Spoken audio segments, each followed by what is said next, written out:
Hello and welcome to this edition of Diaspora Central Spotlight. I am GiL Ingles, and with me in the studio today, ladies and gentlemen, she is a wordsmith, someone that is actually practicing the art of spoken word. She is a poet. Pen to paper is what she does best. Free. Welcome to Diaspora Central. Thank you so much for having me. I'm excited to be here. We're excited to have you. Welcome. So how's it been? It's been a journey. It's been an experience. Yeah. I could definitely say poetry has been something that has shown me a lot of different avenues when it comes to the kind of person I am, and also the kind of people that like I can affect and stuff like that. It kind of gave me some value. Got you. So that's basically your gateway to the rest of the world. Yeah. Yeah? Yeah. Your port of expression. Yeah. And that's what we all are. We're nothing but energy, right? By God, that's what we are. Energy, and whatever we put out is what affects others. Yeah. Right? And we give continuity to it. So here at Diaspora Central, we basically do a conversation. From inspirations to aspirations. Can we do that? Yeah. Yeah? Let's do it. Let's do it. Let's get ourselves started. Okay. So, place of birth. Place of birth. I'm originally born in Houston. I was raised in a little town that's like a few hours away called LaGrange, Texas. Grange. LaGrange. LaGrange. Yeah. That's It's the like- first time I hear about this town. Tell I us a know. little bit about it. So LaGrange, Texas is kind of like I don't know if you know Texas well. It's on the way towards going like San Antonio, Okay. Austin. It's kind of like one of those cities you drive through Gotcha. on the way there if you're going through I-10. So that's going west. Yes. You're going west. Going west. Yeah, towards. And so like it's grown now, but at the time that I was living there, Mm-hmm. majority of the black people like in the city were either family members or some Mm. sort of like connected kind of thing. It's Yeah. one of those towns that's really big on high school football. Got you. It's not.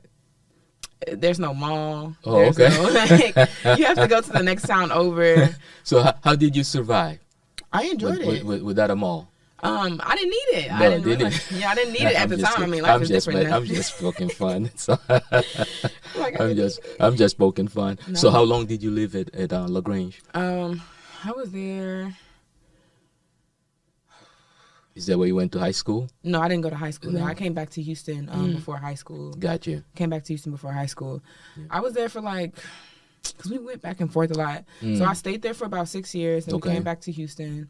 And then we went back for maybe about a Little year and bit. a half, Okay. and came back. But I spent So you really spent most of your time here in Houston. So you are primarily a Houstonian. primarily, yeah. That's it. Born and raised in a way, Yeah. with a touch of LaGrange. Yeah. Yeah. Now, Nice sprinkle. yeah, a sprinkle. You come from a big family. Extremely, Yeah. extremely big family.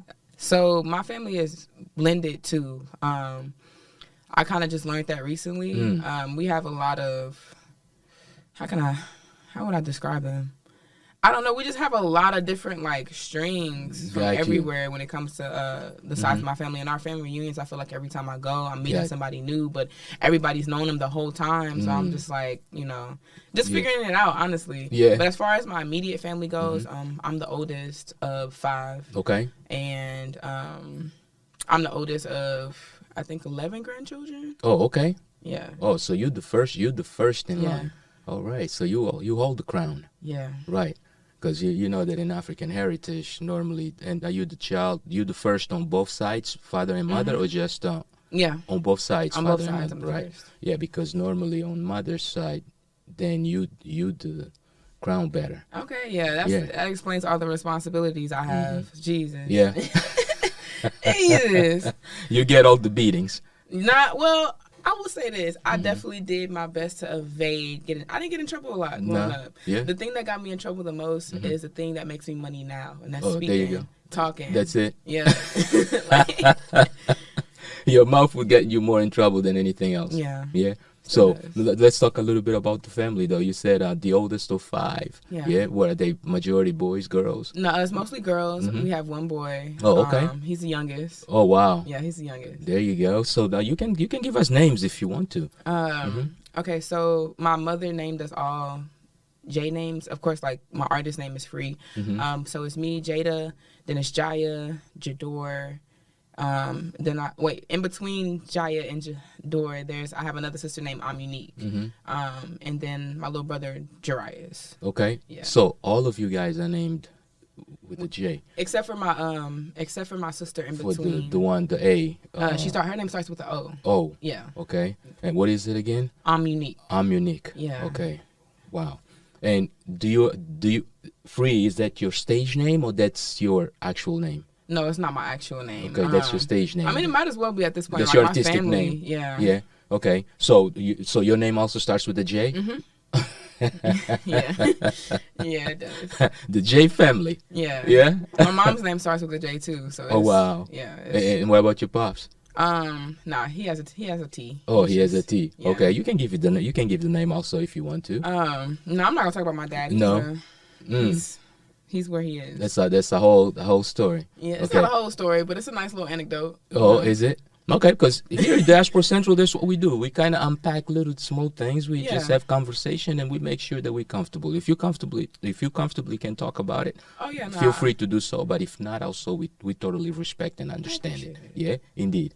Okay, so let's talk about Mom since you mentioned her. Mom, she's me and her are a lot alike. We have the exact same face. If I showed you a picture of me and her, like it's literally copy and paste. She is an amazing writer in her own right too. She's really good at like storytelling and like analytical writing. She's really good at that. I'm more of like a creative writer. I'm pretty good with the ideas and stuff, but it's not gonna always be grammatically correct. Okay. But she's pretty good at like presentation, writing out certain storylines, outlines. Like that's her forefront for real. And she just became a SPED teacher. She just got her SPED certification, so she just started. Oh, congratulations! Doing that. Yeah, I'm excited for her. She got her master's and everything. Wow. I'm excited for her. It's been a journey. No, that is cool. Now you mentioned getting in trouble a lot for talking. At what point did someone realize that you kind of had a bit more than an average child when it came to the ability of putting words together or storytelling? It's always kind of been like that, honestly. I have one aunt. She always says, like, from the day that I was born, that she's like, this baby's gonna do something. There you go. It was a little annoying at a point, I'm not gonna lie. Something like, especially if you don't know what you're gonna do yet. But it's always been kind of, honestly, it's always been kind of a thing. Even with I spent a lot of my younger years with my great grandma. Okay. And she's a sassy lady. So I feel like that's where a lot of it kind of came from. Because I'm one of those people where it's like, okay, you're raising me to speak if I see things that are wrong, to say things that I don't like. Well, you are the person that are doing and saying things that I don't like. Yeah. So, or I'm seeing these things and they're affecting me. But because of this dynamic that we have in our household, it's like I don't have enough experience to give you any sort of like, not even insight, but just give you any sort of like back talk about what's happening and what I'm experiencing. So I think that. But I never stopped doing it though. Like even after I got in trouble, like I would never stop doing it because it's like, no, like this is wrong and you're wrong. Like, there you go. You just been a very expressive child. Yeah. Yeah. And you start putting, of course, into paper at some point. Yeah. Yeah. So socially, of course, everybody has like the weird kid story. no, the weird kid story. Like so, growing up socially, I wasn't necessarily like the most confident. Honestly, I'm still like working through that. I know it sounds crazy, but like I wasn't always the most socially confident. So I would write and I speak in a lot of like metaphors naturally. So talking to people, they're like, what do you mean? Like, what are you talking about? Like, what does that even mean? Gotcha. So I would just start writing stuff down just to try to find like simpler ways to express it, to explain it. Basically low key kind of dumb it down for people sometimes. And within doing that, I guess it became a thing. Poetry was never something I really thought was going to become a career for me or like even just expand the way that it has. But it's been a journey, like I said earlier. It's been a journey for sure. No, and that is great. So what schools did you go into? The Texan public school system or you went to private school? Public school system. Public schools? Okay, what schools did you go to? So when I was in Houston... As far as high school, even in Houston or anywhere else, you can start from elementary school. The ones that you still remember. Like I honestly don't even remember the name of the schools that I went to in LaGrange. I'm being honest, I do not remember the name of those schools. Yeah. What about here? But I did go to Gregory Lincoln Middle School for a while here. I went to Fur High School, and then I went to Texas Southern University for a little bit. Got you. Now, any teachers or professors at any of those institutions that somewhat made a mark in your life, a major impact? I could tell you, it's not going to be anything positive, but I could tell you. Okay. I mean, positive or negative, something that impacted you to become who you believe that you are today. I had a teacher, my AP writing teacher, my AP English teacher, and he told me that I was a terrible writer, that I would never be, I would never be a good writer, and he don't even know why I tried. Like literally, like I know a lot of people like, oh, my teacher never told me I was never gonna be on nothing. Da, da, da. But seriously, that man, like, that man told me, and if you're thinking, yes, he was. Yes, he was. If you're thinking what I'm thinking, yes, he was. He told me, yeah, like I was a terrible writer, and that really like stuck with me for a long time. Okay. I didn't want to share any of my writing, and he may have been right at the time. Honestly, like he may have been right at the time. I wish I still had whatever it was that I had him read to like just kind of like fact check for real. But he may have been right at the time, but that always stuck with me, and it kind of for a while put me in a place where I didn't feel like people wanted to hear what I had to say. Okay. But then I also had a creative writing class that I also took at the same high school, and I had a teacher, Miss Scronde, even though she got on my nerves. She got on my nerves. Oh my God! But she always pushed me to just write more. You know, just expand on like my topic space. And she's the reason why I even titled my poems, because for a long time I didn't title my pieces because I just feel like you just wrote them and no titles. No titles. Yeah. No. And then so when people would try to like refer or ask me about a poem. They have to tell me about the poem, because you can't just tell me a title. You're not going to know the title. And even still, either based on the concept or the punchline, whatever it would have been, would have to be something that they remember. A line from the poem, that's how you basically would refer to your own work. But now you actually titled them. Yeah. So that was a good influence in the teacher. Okay. Yeah, a little bit. And that was at what grade and what school again? Gregory Lincoln in middle school. So this was about like 7th or 8th grade. Wow. Okay, actually, no, I'm lying.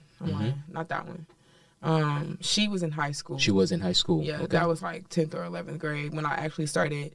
That's when I had my first experience like with poetry for real. Right. Anyway. Because you said that you were taking AP classes at the same time, and normally AP classes start somewhere around 11th, right? I mean, if you're in the 10th grade, you're already doing AP classes. That's whoa.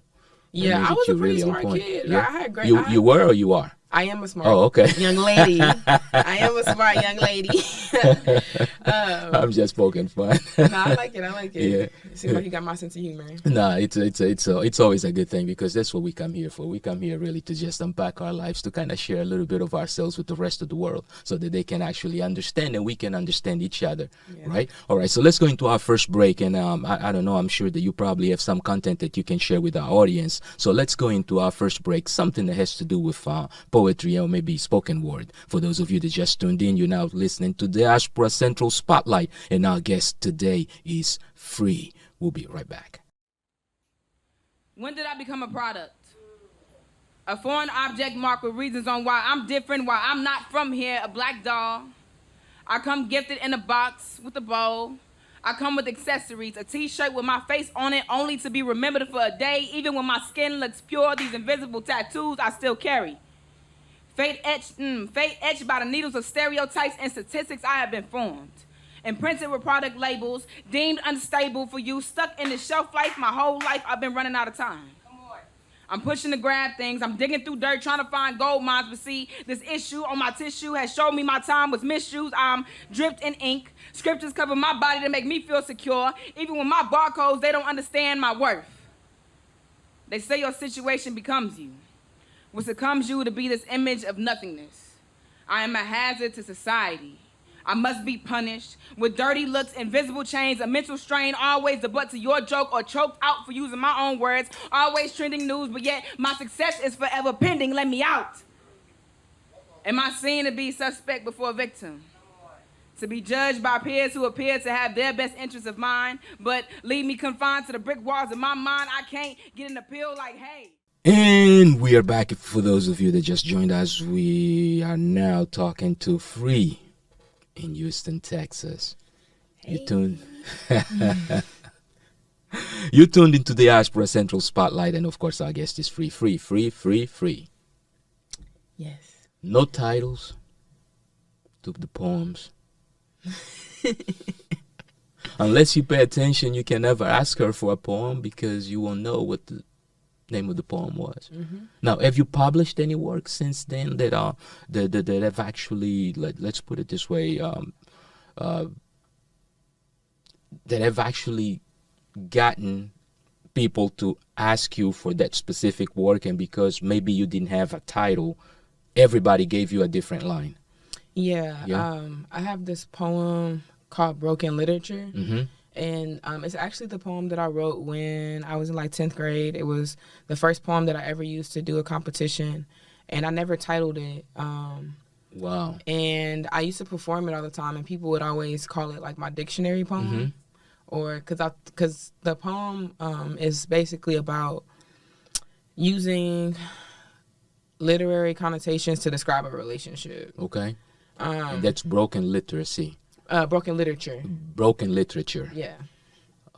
Now you're gonna push me to ask you to do that piece now, because I think our audience deserves to hear that live from you. Yeah, no. Yeah? Can you share? Yeah, I can share. All right, let's go ahead and go into broken literature. Yes. Yeah. I may not do the whole thing because it's kind of long, but it's okay. Because the dictionary can't seem to define what we confide in. You were always a subject in everyone's lives. I was a replaceable predicate. Tired of my constant adverb, so you went and found a new adjective to replace me.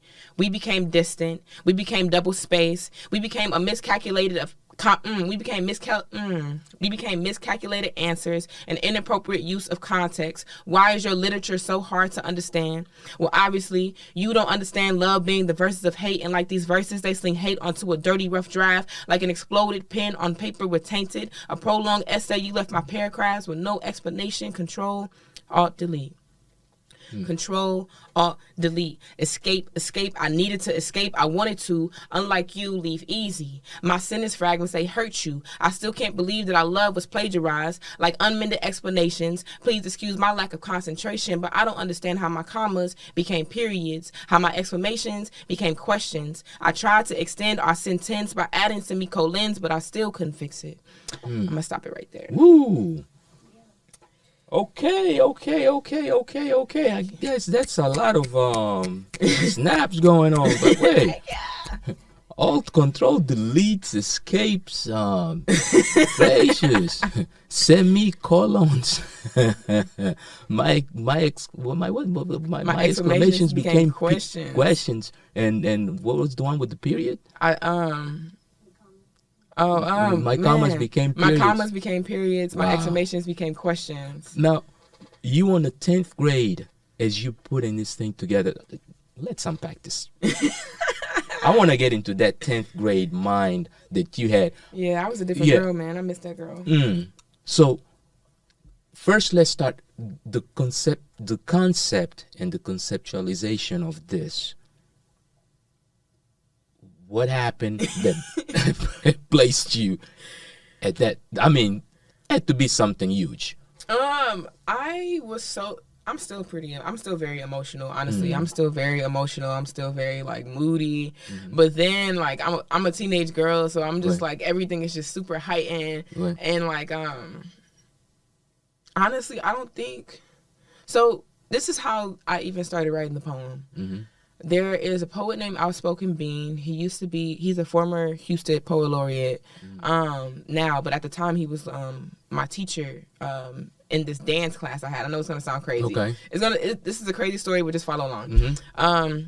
In the dance class I was in, he was one of the teachers that came in because he was helping us basically write pieces and then create movement to those pieces. That was our assignment. So his job was to come in as a writer, as a poet with writers in the schools to help us figure out how to write something to create movement to. So during this process, he read my stuff. He was like, I want you to keep writing that. Okay. And so I kept writing it, and I was really just I was a ballet dancer for a while. Okay. I did ballet, modern, and contemporary. So I was trying to create something that I could like, create movement to, that can Got give us you, a dance flow to, and right. stuff like that. And so I also was going through like this weird relationship thing. Where there's always men, right? yes, always men involved. Always a man involved. It's always a man with behind any great art. It's always a man. Yeah. But yeah, like, so I had this weird thing going on with like dating and just where I stood in that. Okay. So that was my way of trying to articulate it. Like, you know, and I'm in school too, and English and writing were my, you know, favorite subjects. So it just seemed right to do. I kind of could tell that, and also I guess the most amazing thing that I really noticed on the piece is like the introduction of a lot of tech terms like Alt, Control, Delete. Are you very technical? Like, are you techie? Are you a techie? I'm not. I would love to be though. Okay. I feel like I'm very hands on. Like I'm real. Like I'm innovative. Like I'm like I like to build. I like to create stuff. But as far as like actual tech goes, I'm kind of like behind my time with it, honestly. Like my mom is better with tech than I am. That's why, and now she's rocking a master's degree. Yeah, exactly. She used to build computers when I was younger. Oh, like I vividly she's really remember. so she's really technical. Then yeah, she was building computers. Then she definitely knows what she's doing. Yeah, because that's not a small task. That's not for little folks. And in the days of building computers, that means you had to understand the hardware part and the software part, because you actually had to get the drivers and install them in a specific order and things like that after putting together. Yeah, no, that's great. Now, dancing, was that something that you did because that was your pastime? Was it something that you loved? I guess dance and poetry. Looks like poetry gets introduced to you while you were already dancing. Yeah, so I thought I was going to be a dancer. Like, I thought I was going to be in somebody's, like, ballet or somebody's, like, music video, dance company, something. Like, not necessarily a vixen. I ain't trying to do that. But just like, honestly, I didn't even want to dance at first. I ended up, a lot of the stuff that I've done in life has come like just by happenstance. Okay. I was going to audition for the high school that I was going to for theater, because I was leaving middle school with a passion for theater. Okay. Because before then, my passion was like basketball, sports. And then I started switching into the arts. Okay. So you still hoop? No. God, no. Okay. The last time I played basketball, somebody broke my ankles. Ooh. That's another conversation for another day. Yeah. But so I got more into the arts and stuff when I got into high school, and I went to the school and I tried out to be in their theater program. Okay. And while I was there, my mom was blabbing it up. And she told the lady that, and I had took a dance class in middle school, and she was like, "Oh, why don't you try out for our dance company?" So I tried out for that ballet dance company. I ended up making it, which is crazy. So I did ballet and stuff for a while. Okay. And within doing that, I was able to, like, I became a chambelane, which is like a quinceañera dancer. We danced for like Alvin Ailey. Like, we got to open for them. We've gotten to work with a lot of the other dance companies and stuff, like while I was in high school. So it was a good experience. And then when I got into college, I joined a hip hop dance company, and I did that for a while, and I was able to become like a coach or choreographer for it for like a little bit before I ended up getting hurt. And around this time, this is in college, me and poetry had a different relationship then. Right. But on 10th grade, you were already writing. So you I was already writing before that. You were just kind of like writing for writing. You were not really pursuing it as something serious or as a career at that point. It's so all over the place. So the dancing thing kind of like phased out when I got to college. Poetry at that point in time still wasn't something that I was trying to do. It just, in high school, I competed in my first slam. I had that was my first interaction with even like doing anything like that. I made it all the way to the end. I lost. Ooh. Could not tell me why I lost. I didn't understand. Honestly, like, I'm still learning like slam dynamic now, because it took me so long to come back to it. But I know my story's all over the place, so come back. Did the dancing thing for a while. When he told me to write the poem, I finished the poem. He told me to write a second poem. Okay. I do not have that poem committed to memory. But that poem was about basically it was another relationship poem, but it was called A Greek Among Romans. I ended up naming it A Greek Among Romans. Okay, because that's the last line I said. That one ended up with the title. Yeah, that one ended up with the title. We on title mode now. So Greek Among Romans. Yeah. Yeah, not big difference there though. Yeah. Yeah, they're kind of pretty much almost the same. And that's basically what the poem was kind of about. Was because I was really into Greek mythology and like Spartacus and stuff, and I think you're going to that Greeks, right? Those Greeks. Okay, not the Greeks of today. Nah. Because the Greeks and Romans, they kind of pretty much almost the same. Yeah. Yeah. But like as far I'm just having fun with you. No, we're having a good time. I'm enjoying myself. Yeah, but go on. So shout out to my friend for my cup. Oh, is that what it is? So you can shout out the name. Go ahead. Shout out to K-Man for making me this cup with my name on it. There you go. Do you know a website or what people can go and get it? No, he's gonna. I ain't gonna lie. He's gonna have to tell me because this was like a gift. That's another story for another time. Okay. But, this was a gift for something that we did as a team. But yeah, so Greek Among Romans. That poem was basically about.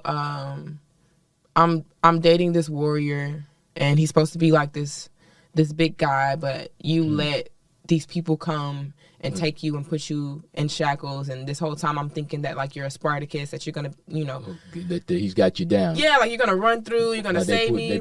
They pushing him all over the place, and I still end up with like the shackles on my ankles. I guess I really am a Greek among Romans, right.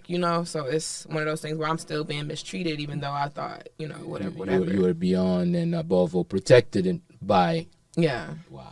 So that was like the basis of the poem. He didn't flex enough. That's what you're saying. Yeah. That's messed up. You were supposed to be this great warrior. You came in. You let these people imprison you, quote unquote. Right. And now I'm here, like left in the dust because of it. Now, it looks like relationships do put you on the mood to write. That wasn't the only thing I would write about at the time. Yeah, because I was just moody. Yeah. And I wanted a man so bad. There you go. But we all grow. No, you were looking, I guess at that point also, that's when you kind of formulating your personality, right? Yeah. Yeah, so you're looking for love and someone to express your love to also a lot of times. Yeah. Yeah, and then my idea of that wasn't very healthy at the time either, of what that looks like and like what that takes. But I would just write about my feelings and the things that I would experience, like my emotions. That was generally like the biggest draw of what I would write about, or just things that I feel like people didn't necessarily understand when it came to how I express myself. Just generally, like not even it being some sort of extreme or some sort of like thing on one end, but just in a general space, like, well, understanding what it means to feel melancholy, to understanding like what the layers, because I didn't have those words. I ain't gonna say I didn't know them, because I definitely knew a lot of words at the time, but like I didn't understand those words enough to be able, and nor did my peers. Like I'm talking to like 14, 15-year-olds, and they like, what does that word even mean? You know, and I'm like, oh damn, okay. So, and I'm too young to talk to the older people, and I'm too mentally aware to have conversations with people that I'm around. Got you. So that was definitely a point in time where I felt alienated because I didn't know how to communicate for real. You're definitely a Greek among Romans. Yeah. Yeah. So let's go ahead and take another break, and hopefully we take a look at another one of your pieces. So for those of you that just tuned in, you're now tuned into Diaspora Central Spotlight. Our guest today is Free, and we checking out her poems with no titles. So catch the lines. Don't sleep, because if you like it, you're gonna have to tell her what one of the lines or a few lines of the poem were for her to be able to tell you exactly which poem you're asking for. Yes. We'll be right back. Because the dictionary can't seem to define what we confided in. You were always the subject in everyone's lives. I was a replaceable predicate, tired of my constant adverbs, so you went and found a new adjective to replace me. We became distant. We became double-spaced, discombobulated answers, a miscalculations of periods, and inappropriate use of context. Why is your literature so hard to understand?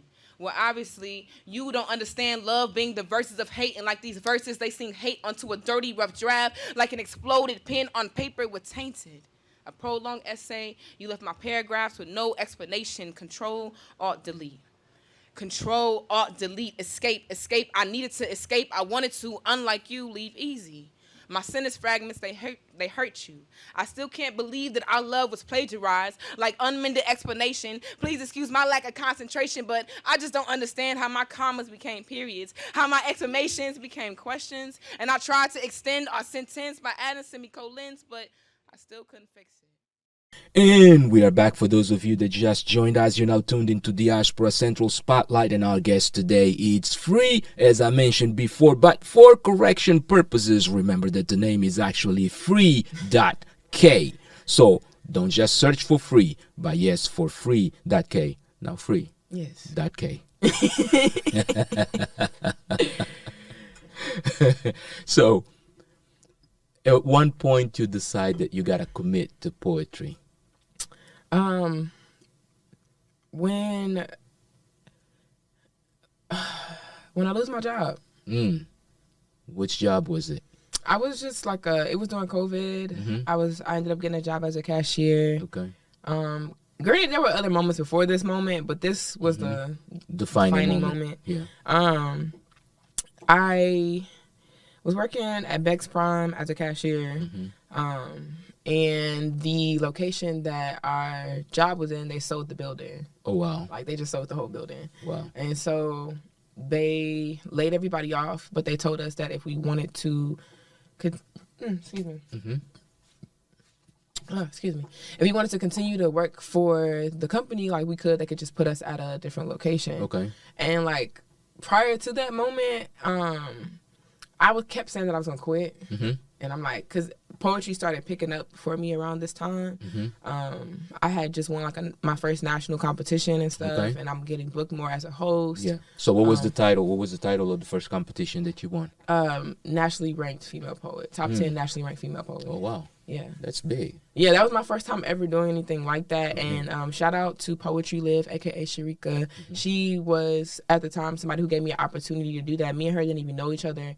And she heard me at a show one day, and she was just like, hey, if I pay for your registration, will you go? And I'm like, I've never been to anything like this. I'll go. Yeah. And I went, and I ended up placing number 7 on my first time. Wow. So someone opened the door. Yeah. Yeah. And from that point on, the gates are wide open. Yeah. Yeah. And today you are Free.K. Yeah. Yeah. Let's unpack the name. Okay, so Free, it was Free for a while. I got the name Free when I was going to TSU. Okay. I used to dance for this group there called Raw Materials. It stands for Rising Above All Weakness. And it was a hip-hop club that they had formed at TSU. Okay. And whenever we audition and make the team, they give us a nickname. So throughout the audition process, they're like watching us to, they're just getting to know us basically. Right. And so by the end of it all, I made the team, and the name that they gave me was Free. Gotcha. So it was Free for a while. It was just Free. And then I have a friend. He's a comedian. And honestly, it would be great for your show if I can get him to come. Indeed. His name is, give us a name. Nigerian fellow named Prince Paul. He used to do jokes at this place that we used to frequent. Gotcha. And he was messing with me on stage one day, and he was like, that girl is a real freak. Right. But the K is silent. That girl is a real FREE.K. And so for a while it was Free, but the K is silent. Or like Free parentheses K. Right. So that was like, I started branding that. But after a while I was like, okay, how can I make this like less sexual, more like marketable, just in a better space? Right. And so I'm thinking, I'm like, what other things, words align with the Free but the K is silent kind of thing. So I'm thinking, I'm like, oh, knowledge, because the K is silent in knowledge. Gotcha. So I'm like, and that kind of goes with what I do. I like to like slight key educate people in the midst of just having, very conversational pieces and stuff. And so it became Free.K, Free Knowledge, and I was able to still use everything else that I was already using for branding. That you had branded before. Yeah. No, this, wow, great story. Now, really reading it now. Great story. So now you Free.K, and K standing for knowledge. Yeah. Right. Sometimes, yeah. Sometimes. Yeah. Most of the time, most of your pieces, I think I heard a few of your works. I mean, a few of your works, and they all have have had an undertone of some sort of awareness or activism, to be honest with you, which actually surprises me. Why aren't you doing politics? I don't want to, honestly, and I don't understand enough, to be honest. I don't understand, but I know that I would be good at it. And that's what I was gonna say, because it's like when you have such a niche for activism in your works that it's crazy, right? And the conviction with which you speak is that of a politician in a way, or someone, or an activist, I should say, which is part of what you do. Bring awareness to I know I'm gonna probably regret saying this later, but there's no money in activism right now, and I don't know. Like, I'm saying this in a different way. Gotcha. The type of activist that I would be, if I were to be one, there's no. I would probably end up being a martyr. Gotcha. Like, honestly, if I'm being just based off my personality and the things that I am passionate about, and the depth that I have, just when it comes to specific subjects. Like, so it's, I know that, like, I don't mind certain things being the hill that I die on, figuratively and literally. Gotcha. And so, like, for the sake of, like, knowing that, I don't even explore it, if I'm being honest. It's not, I feel like later on in life that will become something. Like they say, there's a right time for everything, right? Yeah. And I'm sure that time will hopefully come. Yeah. Because I honestly believe that you do have that, not only and I think that God probably has already put you in that position. People don't give me a choice. Being the oldest of five, right? And that taught you a lot of leadership, a lot of conviction. You talked a little bit about your social confidence, but I think that you really have plenty. I think your fear may be more of actually scaring people with your presence or your expression versus you really feeling confident in doing what you want to do. I definitely am concerned about how I affect people, for real. Because it's become my livelihood too. Like, it's become the money I make is based off how people feel about me, more or less. You know, more so than just my art and whatever accolades I may have earned. So it's definitely something that has me in a weird space, because even now, like, some of my family members to this day will always tell me, like, you still sound like you scared. Even it could be, I feel like it could be the best performance I've ever done, and they'll look at it and they're like, yeah, no, you still sound scared. Yeah. What are you afraid of? Like, I could hear it in your voice, I could hear it in your throat. There's something there that's, and it drives me nuts. I'm not gonna lie, it drives me nuts, because I know, like, I know I could be better. Yeah. But I also know I'm the reason why I'm not better. Yeah. Well, I mean, but you work, and it's a process also, and sometimes we're more critical of ourselves than the audience is. Yeah. Because for most of us that just watch you, we definitely love and appreciate what you do. It's beautiful art. Right, it's very beautiful art. I appreciate it. Yeah. So, what does FREE.K got going on? What's happening? What's new? What's upcoming? So I'm not sure when this is going to air, but as far as I'm with Right About Now Poetry, shout out to Right About Now Poetry. We actually got our own day in Houston for being the first team to bring a title back to the city. I was the only female on that team. Wow. This is the first national championship that Houston has to celebrate as a team, and June 11th, make sure you guys come celebrate with us this year. This will be our first year having our own day. Yeah, congratulations. Thank you. Yeah, so you guys got a proclamation. Yeah, from the mayor, right? Yep. Yeah, and there was still Sylvester, right? Yep, still Sylvester. That was his last one of his last ones. Wow. Yeah, congratulations. I'm glad. Yeah, thank you so much. Yeah, the hard work pays. Yeah. So basically, overall, what you got going on right now is shows, your own shows, poetry shows, and you hosting events also. Yes. Yeah. Now, any specific brands or things that you are connected to that you would like to give a shout out to? Yes. So I actually have a brand that I'm developing. It's called POETIC. It means two different things. This is one of my designs here. Okay. I've been making everything in-house and stuff. POETIC stands for Purposely Organizing Emotions to Ignite Change, and I have a second acronym for it, which is Pushing Over Everything That Is Challenging. Okay. So those are like going to be the forefront of what my brand is. So be on the lookout for the website coming soon. The website is going to be POETIC FREE.K.com. Yeah. And it's going to be basically where you can come in, see everything. I'm going to start hosting classes. I just have a lot of things I don't want to speak too much on because I know. Got you. It's early on. Yeah. Right? No, which is okay. Once you launch it, hopefully you invite us for the launching. Party. Yeah. Yeah, so that we can kind of check out. Are you having a fashion show? For some of the pieces, so you some sort of I've been showcase. trying to put together a fashion show. So there's an organization that I work with from time to time called No More Victims Inc. or Legends and Legacies Incorporated, and it's designed for kids who've had incarcerated parents for us to go into the school. So there's a lot of talented kids within those groups and stuff in schools that we go see. Yeah. So I want to basically kind of like work with those kids to create a fashion show, but also like a space for them to perform and stuff too. But I'm just trying to figure out how to set up just having like, you know, donors and like vendors for something like that. Okay, got you. So if people want to be donors, vendors, or anything, is there a place where they can actually reach you or contact you to?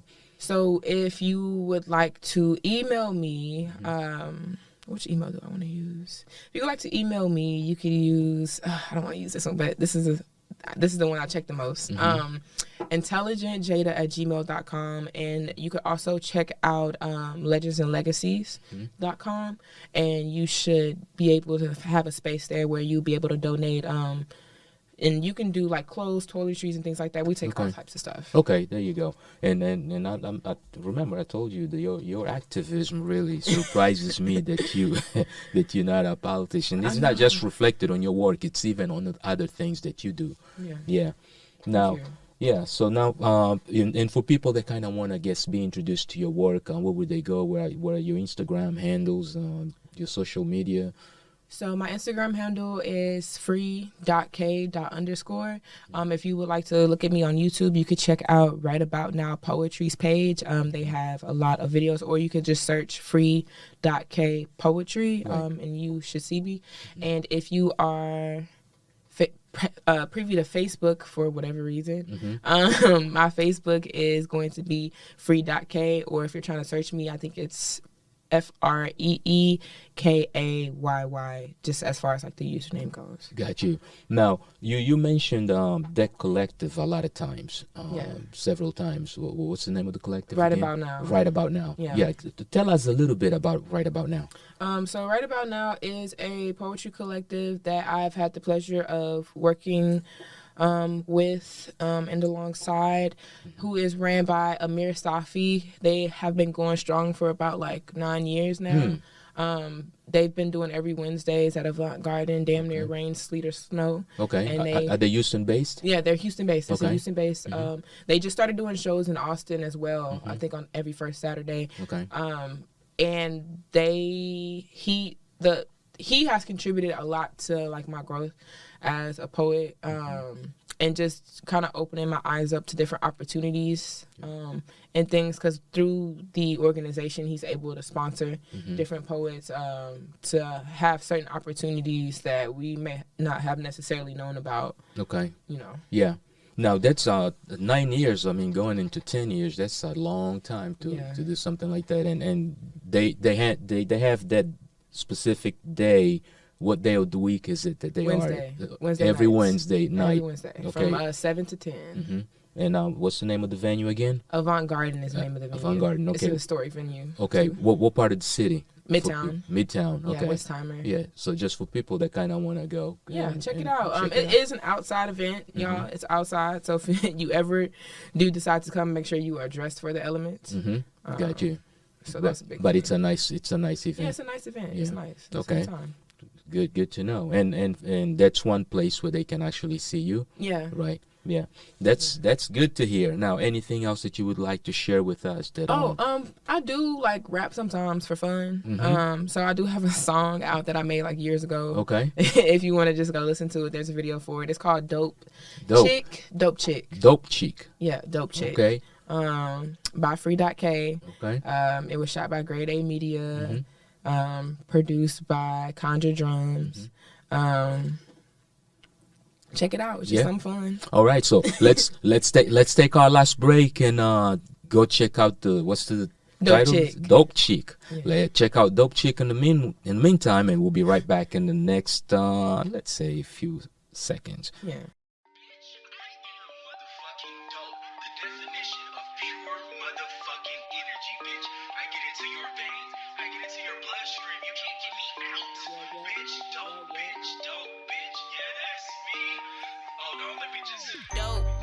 Dope, bitch, yeah, that's me. Style so icy, too damn fresh. I skate on plain Jane dreams because I'm dope, bitch. Dope, bitch, no crack, no coke. I'm turning poses into puns. Now you exposed in the joke. Say, they told me come get it already, I'm with it. Let's coming in clutch of Chanel when I rock it. I'm a little baby from Houston. These niggas just love when I come through and pop it. I make them replay from the start to beginning. Straight like that. And we are back. For those of you that just joined us, you're now tuned into the Diaspora Central Spotlight, and our guest today is FREE.K, and the K stands for knowledge. Yeah, I know some of y'all thinking FREE.K like a whole other direction. It's not even there, and she's got some serious things going on. She is actually the owner of POETIC. Now, give us the meaning of POETIC again. Purposely organizing emotions to ignite change and pushing over everything that is challenging. Not a joke. This lady is definitely fire. Now, let's talk about music. Yeah. So, what put you in that space, or what made you go into that space? Was it one of those things just by curiosity, or you actually intended to do it? It's just for fun, literally, like just for fun. Because I feel like, you know, if I become good at freestyling, I could potentially be good at freestyling poems. Got you. Because there are some poets out there that do that, that go on Yes, stage and yes. and it's so good. Yes. Shout out Wordmatician. But I just kind of did it for fun, and there was a crazy circumstance that happened.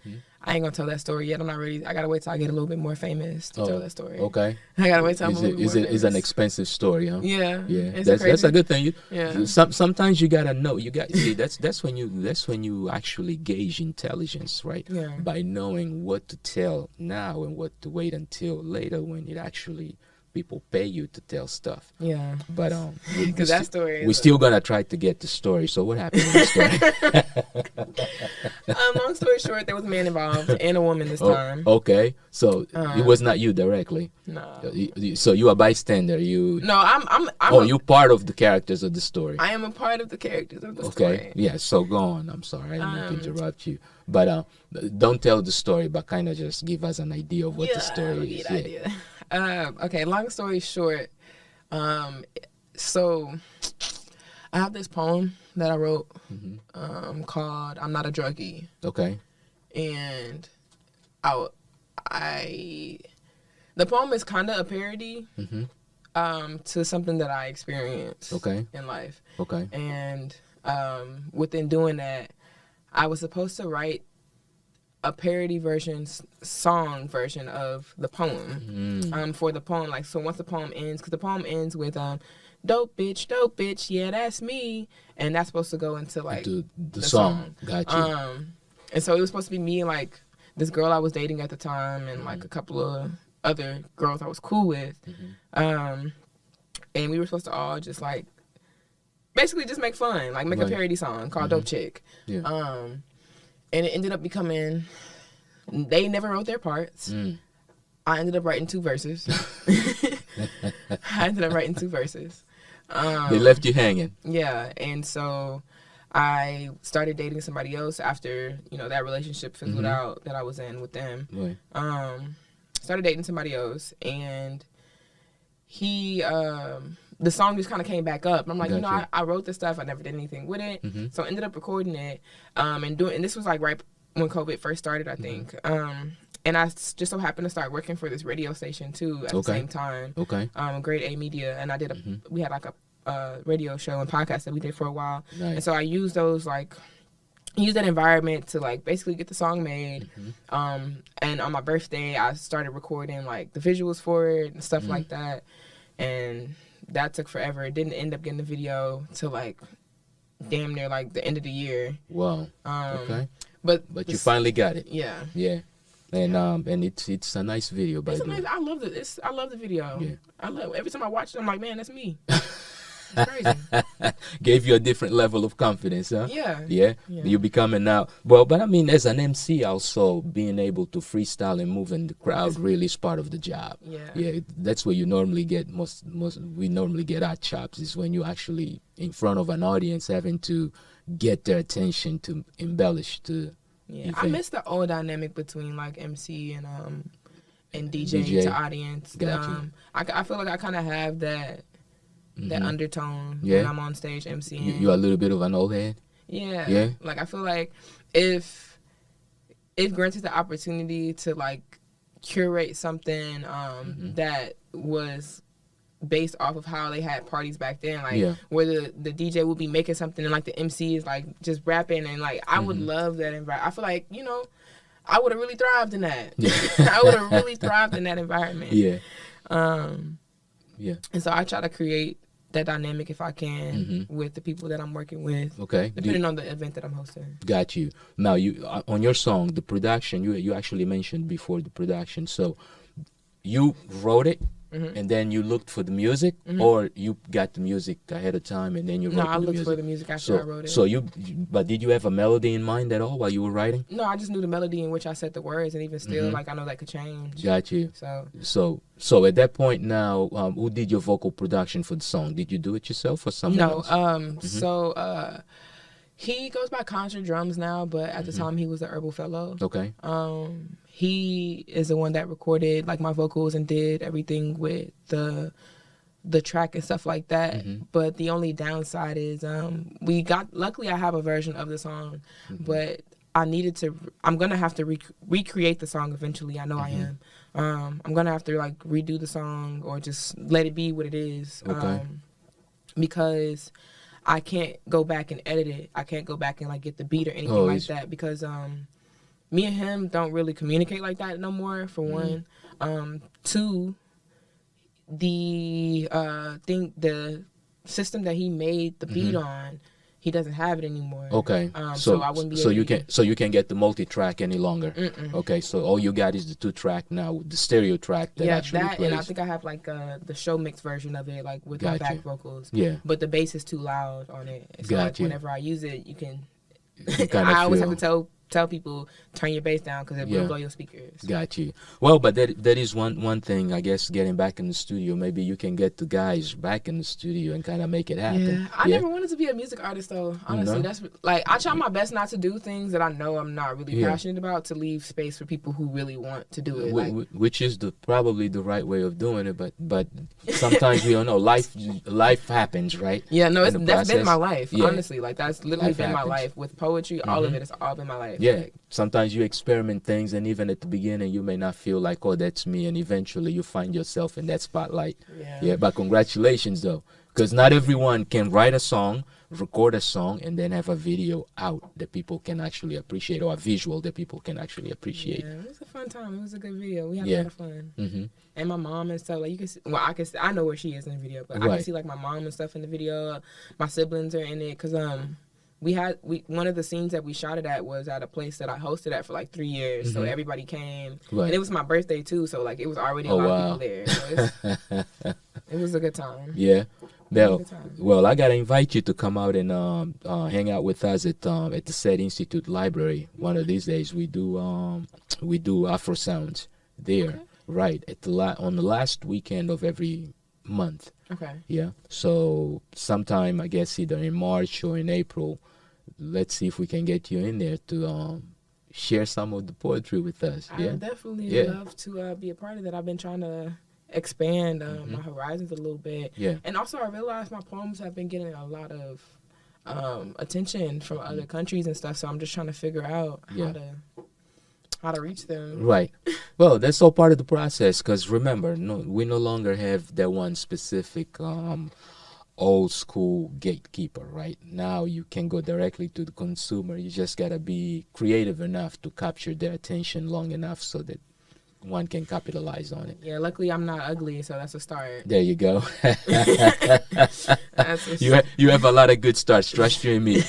With the power that you have between pen expression, your eloquence, and the ability to deliver with your feelings, you wouldn't have a problem. Thank you. Yeah, you would not have a problem. And I'm you gonna don't look have back a on problem. this. Indeed. Yeah. I said we're gonna look back on this interview, and you're gonna be like, "I told you, I told you that you were We gonna." look. Come on, we gotta go for Grammys now, right? We gotta go for those big. This is the time that counts, man. Yeah, like positions from our peers and everything. But also the most important thing, in my opinion, is always allowing yourself also to grow into it. Right, not forcing it will help you become much better. Although you're very seasoned for I still feel like I'm new though. Right. But you've been doing it for a while, though. Yeah. Right. You just came out. You came out a little bit later, but you were writing before the 10th grade, and It was, so. I wish I could find those books. I've lost so many poems. I've lost hundreds of poems. Okay. God. Yeah. Makes me sick to think about. I've written I know we're supposed to be ending soon, but just like one little anecdote. Yeah, go ahead. I've written like 3 books, and something has happened to all of them. Like every time I get ready to publish it, something happens every single time. Okay. The first time I wrote it by hand, and it got lost in the move. Oh wow. Second time, hurricane happened, flooded the house, and I wrote this one by hand too, but I wrote it in pen, and the ink ran off the page. Wow. Couldn't read it. This third time, I went digital, and Apple deleted my whole book, and I could not get it back or find it anywhere. You didn't back it up to your iCloud? Yes, I was doing it on your my iTunes back in those days? It wasn't backing up. So I was writing it on my tablet, and I assumed, because everything else on my tablet is synced. Like literally, like when I was going through, everything else on my tablet is synced except for my notes. Literally everything was synced except for my notes, and I didn't know that. Your notes sometimes will actually. Did you have an email on that?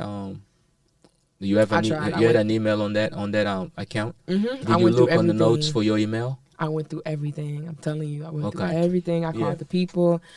I knew it was gone though. Like, you know how you just have that feeling, like when something well, I know me, like I know, like when I lose something, I know it's like whether it's misplaced or I'm gonna get it back later or it's just gone. Wow. And when it happened, I'm like, nah, I can feel it, like it's gone. Yeah. There's no way. And I called and everything. I went through all the process. I went through trying to find. I got friends that do like a little hack work or whatever, and had them try to technical work. Yeah. Yeah. Technical work. Thank you. Thank you. Do a lot of technical work, so I had to come help me out. Y'all don't even know. They don't do any hacking. I'm sorry. Yeah, she's trying to criminalize folks around here. Nah, they have to figure out who first. And I know too many people for them to figure that out. Too many people. No, we understand. Yeah. Oh my goodness. But yeah. So, but we gotta let's. You know what? Here's the deal. You already done it 3 times. Yeah. So the 4th time is gonna be the one, right? That's gonna be the award-winning one that you're doing. Yeah. Hopefully you're working on it now. No, I'm not gonna lie. I have not. I decided that I'm gonna probably try something different this time. That I'm gonna do recordings. Okay. So the things with I think one of the reasons why I messed up with the books is that I always use poems that I've never performed or I've never said out loud. So these are pieces that people have never heard. Gotcha. So like when I lose them, they're gone. There's nowhere else for me to find it. And as far as the concepts, like I can come up with the concept again. I can remember what I wrote about, but as far as the words that I use, I'm not gonna remember all of that. Gotcha. And then the zone, really, the emotional state where one is when one writes is makes a big difference. Yeah. So I can give you a little bit of advice that may help. As soon as you finish writing it on paper, take your phone, take a picture of it, that's where I'm at now. And send that to one person that you trust. Just email it to them and say, don't share this with anyone. Just don't even read it. Just put it away. Hold on to it. Some of my pieces are like that. My best friend, he has some of my poems. He has them. I have like a separate little, I think he has like a USB of my poems. Yeah. Yeah, so and have them, if he has it on a USB, have him back up the USB into something else. Yeah, because trust me, USB drives go bad also. Oh God! And, see, it's so much. Yeah, you talk about losing stuff. It's like a lot of times people don't understand. People think that it is the physical, technical thing No, that's not the problem. The problem is the content. Yeah. Yeah. It's Yeah, the that's content. and it. I lost my little noodle. I'm not gonna lie. I lost my little noodle when it happened. I was sad for a while. Whoa. Yeah. Yeah. It broke my heart. And then I had No, just good. had a show. Like I was supposed to be going to go do a show in Baltimore, so I was excited. I'm Oh, gonna East have Coast. books. Like, That's my side of town. Okay. Yeah. Yeah. I've DMV. been there a couple of times. Yeah. You like it? Yes and no. Mm-hmm. It's boring for me. I'm not gonna lie. Oh, come. What? For somebody like The me, DMV? DMV wasn't boring. Oh. That I did like the DMV. Baltimore, just Baltimore. Baltimore was boring. Yeah, well, Yeah. Baltimore, yeah, you got it. So, you are Jada too, right? Yeah. Yeah, well, that's Jada Pinkett's town, so yeah, Well, she, that may be a that's Jada why I don't tell problem. people my name. That's why I tell them. She's That may be a ruined Jada the Jada problem. name. No, She's no, ruined no, it. no, I'm not running. You know what? Don't get Jada, Will if to you come. ever see this, girl, Don't you gotta get Will- redeem us. Yeah, don't. If you don't ever get see this Will- for whatever reason, it's, now you're gonna get Will to come and slap me. See? oh no, he's not gonna slap you. He's not gonna. He needs to slap himself and get it together. Nah, I think they good. They just they living their life on where it is. It's you know, life happens. But you were saying you went to Baltimore. Yeah. I went a few times last year for a few shows. They have this thing out there, Busboys and Poets. Oh, yeah, that's in DC. Yeah, they have one. They have 5 locations. They have one in DC, Hyattsville, and the hottest one is the one in DC, the one on U Street. yeah, there's another one too. You and 14th. And you know I'm giving you. I'm like, I don't know. That's I'm not. that's you and 14th, because you have Howard University on the other side, and you have all the nightlife right there. That's the hottest spot. And I know I used So I next used to time I go go to back, that I'm spot. gonna try to go to like just be in the DMV because I normally I be based in Baltimore when I go because I have friends that stay in Baltimore, so it's easier because I just stay with them. But I need to see who I know that stays. You can always drive. It's nothing but a 35 minute drive. But when I go there, I'm just flying. Like so when I'm there. Oh, once you're there. Yeah, I'm just there. You may have to rent a car and because do that next it's time. just, it's just a 35-minute drive at the most. 45 with traffic, heavy traffic. And from I'm used to that Baltimore here. DC. So. Yeah, it's here in Houston. It's like going from Cypress to downtown or something like that. Yeah, it's not that bad at all. Yeah, but listen, I'm glad that you joined us. I'm glad you had me. Yeah, definitely a pleasure, and hopefully we get you back here as soon as you publish something. Yeah, you will be hearing from me. Hopefully that book's coming out. Yeah, I'm gonna work on it. I'm gonna at least work on a chapbook, which is basically just like a chapter book, just a short little chapter. Yeah, just so I can have of all of my older poems, just so people can have something. Something, yeah. And that's it. So it'll trust me. Now it's all about the creativity of actually packaging your content. On how you're going to package or present it. Right, presentation now is just about everything. Yeah, and that's I think that's where I'm trying to like reignite my creativity. Is that I feel like I've allowed myself to become complacent and evolving in how people receive media. Yeah, a lot. You know what? Sometimes part of that is their responsibility. When you know that that's your bread and butter, you start approaching it differently, right? But eventually, you gotta set it free. And that's why I am. Yeah, you gotta. It's been a pleasure. Yeah, I've enjoyed being here. I like conversational interviews. Thank you. It's a lot more like. It just seems easier, you know, it seems more relatable too. Thank you. So I appreciate that. And for those of you that took time out of your lives to share these few minutes with us, I definitely appreciate it, because after all, it's all about understanding that we are nothing else but free beings that need to be free and, of course, full of knowledge. So until next time, peace.